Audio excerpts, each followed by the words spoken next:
Another swipe left, another potential connection banished to the digital ether. It had become a nightly ritual, this thumb-flicking appraisal of faces and fleeting bios on Tinder. Tonight, though, a subtle shift stirred within me. Perhaps it was the comfort of my well-worn pajamas, or maybe just a fragile tendril of optimism, but I lingered a beat longer on each profile that flickered across the screen. Then he appeared. Lance. His primary photo was candid, a touch out of focus, as if captured mid-thought. His brief bio read, enjoys live music, hiking trails, and genuine laughter. There was an openness in his gaze that felt inviting. I swiped right. Moments later, my phone vibrated with a notification. A match. A small thrill, like a tiny spark, ignited within me. I paused, a breath held captive in my chest, before typing a simple, "Hey Lance." His response was swift.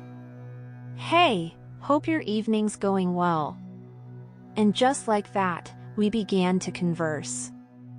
Our exchanges flowed with an unexpected ease. We discovered a shared passion for local bands and a mutual appreciation for the quiet solitude of nature walks. He possessed a dry wit that often caught me off guard, eliciting genuine smiles, and he seemed genuinely curious about my thoughts and experiences. Days bled into weeks, each marked by the anticipation of his messages, my phone buzzing with a welcome interruption to the mundane. He asked about my day with sincerity, remembered anecdotes I'd shared weeks prior, and even sent me links to articles related to my interests. It felt comforting, like being seen by someone who truly cared. We delved into conversations both profound and trivial. Our aspirations, our vulnerabilities, our go-to-comfort foods. He spoke of his work as a software developer, his close-knit circle of friends, and his dream of one day owning a vintage motorcycle. I shared my own ambitions of becoming a teacher, my occasional bouts of self-doubt, and my unwavering affection for my grumpy old beagle, Winston. Slowly, almost imperceptibly, a fondness began to take root. It felt slightly surreal, acknowledging this burgeoning affection for someone I had yet to meet in person. But there was an undeniable connection, a resonance that had been absent in my life for too long. He had a way of making me feel valued, understood, and genuinely happy. Inevitably, the topic of meeting arose. A wave of nervousness washed over me at the prospect of transitioning our digital connection to the tangible world. What if the online chemistry dissolved in person? What if his photos were deceiving? Yet, the magnetic pull of our connection was too strong to resist. We decided on a low-pressure first encounter, a concert at a small venue downtown. It felt neutral, public, and centered around a shared interest. We agreed to meet outside the entrance. This offered a built-in escape route if the in-person vibe felt off. The evening of the concert, a familiar blend of excitement and apprehension churned within me. I spent an inordinate amount of time selecting an outfit, finally opting for a comfortable band t-shirt and jeans. I checked my reflection one last time, a spritz of my favorite perfume hanging in the air, and took a steadying breath. "You've got this," I murmured to my reflection, even as a small voice whispered anxieties in my ear. As I drove towards the venue, the city lights began to twinkle, painting the sky in hues of twilight. I turned up the volume on the radio, trying to quell the butterflies fluttering in my stomach. The street outside the venue was already bustling with people as I found a parking spot down the block. I texted Lance, "Hey, I'm here," in a blue Subaru. His reply was almost instantaneous, "Awesome. Just parked too. I'm in a silver sedan right by the entrance. See you in a sec." I took another deep breath, smoothed down my shirt, and grabbed my small crossbody bag. As I stepped out of my car, I scanned the crowd near the entrance, searching for a silver sedan. I spotted one parked under a street lamp, its hazard lights blinking. A figure was just unfolding themselves from the driver's seat. My heart did a little flutter. This was it. As I started walking towards the sedan, a prickle of unease danced across my skin. Something felt wrong. The figure emerging from the car seemed taller than I had pictured Lance, their build more imposing.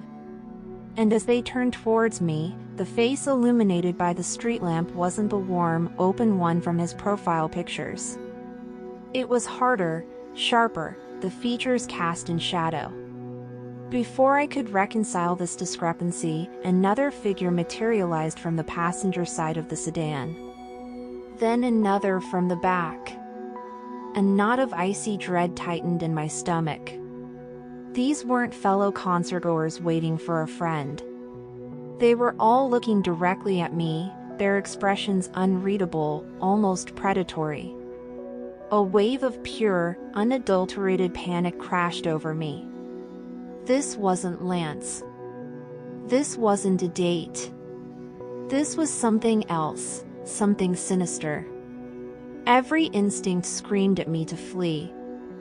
The brightly lit entrance of the venue, just a few yards away, suddenly felt like an insurmountable distance, these men forming an impenetrable barrier between me and safety. My legs felt heavy, unresponsive, but the primal imperative to survive surged through me. I spun on my heel and ran. My sneakers pounded against the pavement as I sprinted back towards my car. I could hear their footsteps behind me, the sounds heavy closing the distance. My breath caught in my throat, a choked gasp escaping my lips. "Where do you think you're going?" one of them barked, his voice rough and laced with menace. I didn't dare glance back. My sole focus was reaching my car, locking the doors, and escaping as quickly as humanly possible. But they were gaining on me. I could feel their presence drawing nearer, the air thick with a palpable sense of danger. Just as I reached my car door, a hand clamped down on my arm, the grip vice-like, yanking me backwards. A strangled cry tore from my throat, raw fear coursing through my veins. I twisted and struggled, desperate to break free, but their hold was unyielding. "Let me go!" I screamed, my voice a trembling plea. "Not a chance, sweetheart," another voice sneered, close to my ear.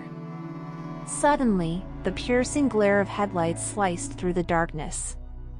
Two cars were turning onto the street, their tires crunching on the gravel. The unexpected intrusion seemed to momentarily disorient my attackers. Their grip on my arm slackened for a fleeting instant, and I seized the opportunity with every ounce of strength I possessed. I wrenched my arm free and stumbled backwards, fumbling frantically for my car door handle. My fingers trembled so violently I could barely grasp the cold metal. "Grab her," one of the men roared. I finally managed to yank the door open and practically dove inside. My hands scrabbled for the keys in my purse, my heart hammering against my ribs like a trapped bird. The engine roared to life just as they reached my car. I slammed the gearshift into reverse and slammed my foot on the accelerator. The car lurched backwards, tires screeching in protest. I risked a quick glance in the rearview mirror and saw them standing there, their faces contorted in a mask of rage and frustration. One of them lunged towards my car, but I floored it, backing out into the flow of traffic and speeding away. I didn't stop driving until the city lights were a distant blur behind me, my hands still shaking uncontrollably on the steering wheel, hot tears blurring my vision. The chilling image of those men, their predatory eyes, was seared into my memory. It took hours for my ragged breathing to even out, for the adrenaline to recede enough for coherent thought to return. I drove straight to the nearest police station, my voice still trembling as I recounted the terrifying ordeal. The officers listened intently, promising to launch an investigation. But the profound sense of violation, the horrifying realization of how narrowly I had escaped a potentially devastating situation, clung to me like a shroud. That night, I deleted the Tinder app. The digital realm that had once offered the promise of connection now felt tainted, treacherous. The friendly face on Lance's profile, the engaging messages, the carefully cultivated illusion of intimacy, it had all been a cruel deception, a meticulously crafted snare. The process of feeling safe again was slow and arduous. Every unfamiliar shadow seemed to conceal a threat, every passing car sent a jolt of fear through me. I avoided dimly lit streets, triple-locked my apartment doors, and flinched at the slightest unexpected sound. The experience left an invisible scar. A constant, unwelcome reminder of the darkness that can masquerade behind a seemingly innocuous online persona. I learned a brutal lesson that night, that the internet, for all its power to connect, can also be a hunting ground for those with malevolent intentions.